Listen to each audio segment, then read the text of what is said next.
welcome to a sleep-deprived and we don't even care about it edition of the Buckeye Fever podcast. I am your host, Dave Holmes. Let's soak this in Columbus, because even though Ohio State is one of, if not the premier brand in college football, these don't come along all too often. It's been a decade since the last one, but the Ohio State Buckeyes are national champions. We're going to talk all about it on this show.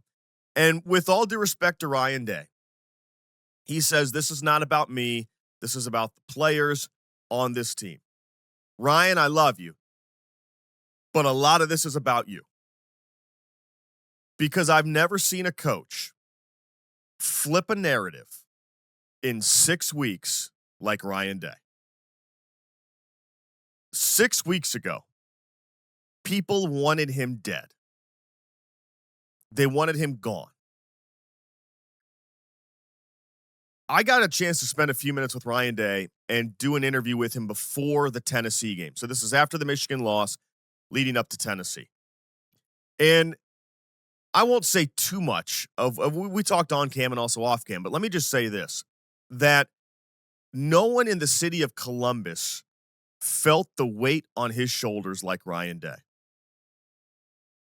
And I understand that there are things out there like military operations and cancer and things that are bigger than football. So I'm not trying to equate this to that. But from a football and sports standpoint, I don't think I've ever seen someone with more emotional weight on his shoulders than what Ryan Day had. I've been in losing locker rooms. I've been in locker rooms after teams lost the Stanley Cup and the NBA Finals, and I've never once seen anyone who was carrying around the weight that Ryan Day had. And my first podcast episode back in August, we opened up by talking about Ryan Day's legacy.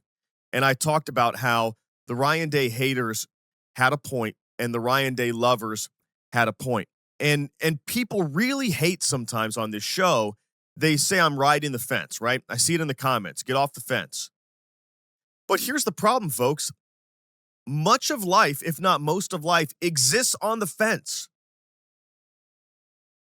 People are never as good as you think, and they're never as bad as you say they are. The truth is almost always in the middle. But in an algorithm-feeding social media world, no one wants to ride the fence. You know what the fence is? Sensibility. The fence is rationality. The fence is logic. And even after losing 4 straight games to Michigan, I came on this show and I said, if you want to fire Ryan Day, I understand. I'm not there yet. And you would have thought in the comments I was defending Mussolini. People were unhinged. And yeah, that's one of the worst losses in the history of that stadium. And yeah, I still don't get how it happened. And yeah, they got to beat Michigan at some point. But if you can understand nuance, and if you can look at more than just results, and I get it that football is a results-oriented game, but if you can understand nuance, you saw Ryan Day for what he was, which was a really good coach and a better leader of men. And I said on my August podcast, that first episode, I said, Ryan Day is the kind of guy you're proud to lead your team. And I said, Ryan Day is the kind of guy you want to mentor your son. Now, look, there are a lot of good guys out there coaching football. And there are a lot of good football coaches winning games. But I'm telling you, that Venn diagram of good guys who are good role models that you'd be proud to lead your team, who also win football games, that is a small intersecting circle in that Venn diagram. And Ryan Day's in the middle of that circle. I said it in August, I believed it in August, and I'm saying it in January.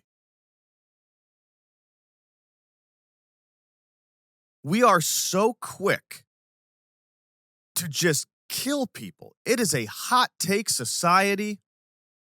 And someone's saying, Dave, we weren't quick to kill him. It took 4 straight losses to Michigan. I do get that. But again, if we can understand nuance, if we could see how close this team was to winning a national title that year against Clemson, if we could see how close they were to winning the national title that year, 2 years ago in the Peach Bowl against Georgia, If we could really just step outside our confirmation bias and our fandom and our hot takes and just look at Ryan Day objectively, we would say it hasn't clicked yet, but man, he's knocking on the door. And you know what? On Monday night in Mercedes-Benz Stadium, he kicked that door down like the Kool-Aid man. And Ryan Day is a national champion. Good for you. Man, he took a lot of heat and a lot of hate. Just scramble the letters, it's the same word. Ryan Day also has done so much for mental health. He and his wife, Nina, have donated tons of money here at Nationwide Children's. They've done so much for mental health. Many of you know that Ryan lost his dad to suicide when he was just 9 years old. And I think there is something incredibly poetic about Ryan Day winning his first national title. And it was not about talent. It was not about physical strength or will. This was a mental health championship. This was a mental championship. Because in August, we knew it was a championship team. Heck, back in April, we knew it was a championship team. We knew the talent was there. This was a mental championship. And I remember sitting there after the Michigan loss and just wondering how in the world could Ryan Day get this team to believe and buy in? And you know what? He did it. So, Ryan Day, you are a humble man who says this is all about your players. And in many ways it is. And 20, 30 years from now, they're going to be coming back to the shoe on every anniversary, and they're going to get a standing ovation. But Ryan, a lot of this was about you. And you might not be so petty to grab a microphone and call people out, so I'm going to do it a little bit on your behalf. But let me just say this. That is one heck of a 180 in 6 weeks. And the narrative of Ryan Day now is that guy is a national champion. And he's at only 45 with a loaded roster, a good NIL situation, and an AD who's ready to go. Look out. Ryan Day could end up being the first head coach to win multiple national titles since a guy named Woody Hayes. And you know what? There's a street with his name on it right now.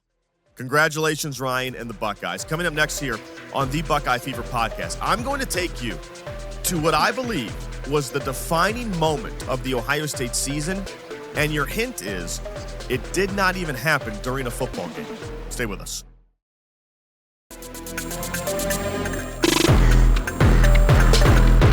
Welcome back to the Buckeye Fever podcast. I'm Dave Holmes. All right, let's talk more about this national champion Ohio State team. Before the break, I teased it. If I look at this team and I say, what is the defining moment of this team and this season? To me, it is the moment that Jack Sawyer ripped the flag out of the field against Michigan. And I came on this show back then and I said, I don't know if that was a good look or a bad look. It was certainly a look. But here's why. Jack Sawyer was clearly the heart and soul of this team.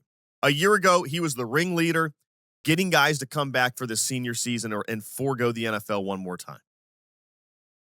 Then in this playoff run, he was the ringleader. The play of the playoff, it's not even debatable. It was Jack Sawyer's strip sack recovery, 83 yards the other way. That was the play of the playoff, or else the Buckeyes might not win at all.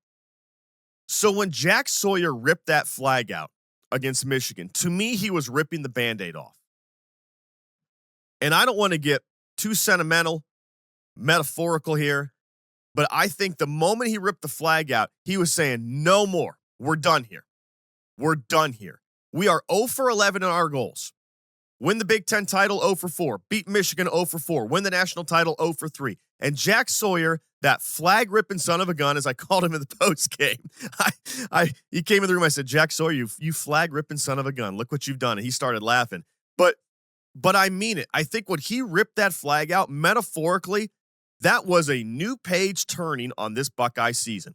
And the first quarter against Tennessee, that's all you had to know. The Buckeyes were either going to lay down and die on that field, or they were going to come out and be a brand new team. And they were a brand new team. And the brand new team was actually the old team from August. It's the team we thought they could be. Shout out to Jack Sawyer and Denzel Burke and JT Tuimoloau and Will Howard. All these seniors These guys like Donovan Jackson, who selflessly traded positions. Did they come back for NIL money? Yeah, they did. But there was money somewhere else. And these guys came back because they didn't want their story to end like that. And Jack Sawyer ripping that flag out was almost as if to say, this is not how this ends. It can't end this way. And I'm sure there's a part of those guys that are going to be somewhat sad the rest of their lives that they went 0 for 4 against Michigan. They'll probably never get over that on some level. But you know what? There's nothing better than a mic drop moment of regrouping and winning a national championship. Will Howard to come here with the pressure he did. I'll tell you what, Will. I know on our show, on the Football Fever, right around games 4, 5, 6, 7, 8, I know people criticized you, and I think some of that was rightfully so. But Will Howard rallied, and that guy increased his draft stock. His leadership was never in question. But he started throwing the deep ball better, and he was lights out against Notre Dame. And you know what? He picked up 4 or 5 first downs with his legs. He was incredible in that game against the Fighting Irish. Incredible. Congratulations to Will Howard for coming here and in year 1, his only year, doing that and leading this team to a national championship. I will address one other thing here on the show today, and that is the Michigan fans who are absolutely in their feels right now. I mean, they are beside themselves. I'll say this. I promise you, Michigan fans, you are way more worried about Ohio State right now than Ohio State is worried about Michigan fans. There is this idea, and I've seen it all over all these memes, the Dave Portnoys of the world, who are saying, oh, there's an asterisk next to this. That is the stupidest thing I've ever heard. Ohio State lost to Michigan. Ohio State won the national championship. Those are 2 facts, and they are allowed to live in the same house. This idea that Ohio State did something fraudulent because they lost a regular season football game just shows to me that you don't understand college football, at least not in 2024. Like I said, will Ohio State always be annoyed they didn't win that Michigan game? Yeah, you better believe they will be. But that doesn't make anything fraudulent. It is especially rich from Michigan, who's, been facing an investigation over their championship, to talk asterisks. I don't think Barry Bonds wants to talk asterisks. But this idea, it's just dumb. This is not the same game of college football. And maybe the traditionalist in me doesn't love that, or you doesn't love that. But the bottom line is, you can now lose to Michigan and still go to the playoff. And you could in the old system as well. It was maybe more difficult. But that's just what it is. There's nothing. You cannot say an asterisk on a team that beat 5 top 5 teams. Ohio State beat 6 top 10 teams. Look at the final poll. The final poll. The Buckeyes beat number 2, 3, 4, and 5. They won a round robin against the top 5 final teams. Asterisk? You're out of your mind. In fact, since they went to a 14 playoff, that Ohio State won the first one, so that's 11 playoffs. 6 out of the 11 champions lost a game. You don't have to go undefeated. 6 out of 11. Let me do the math. It's 54%. Are 54% of the champs fraudulent? Get out of here. It's a lazy take. It is I don't know how to cope with my feelings kind of take. And you know what? Last year, Ohio State had to watch Michigan win a national title, and this year, Michigan had to watch Ohio State win a national title. The one who should really be in their feels right now is the SEC. But that's another show for another day. Congratulations to the Ohio State Buckeyes, the 2024 Ohio State Buckeyes. That was one incredible run. It has been a pleasure being there with you every step of the way. Next week on the Buckeye Fever podcast, we're going after some people, all right? I was doing some reading of comments, which I know is the dumbest thing you can do. But you know what? I got the receipts. And next week on the Buckeye Fever podcast, Ryan Day, you might not be going for blood, but we are. Join us next week here on the Buckeye Fever podcast.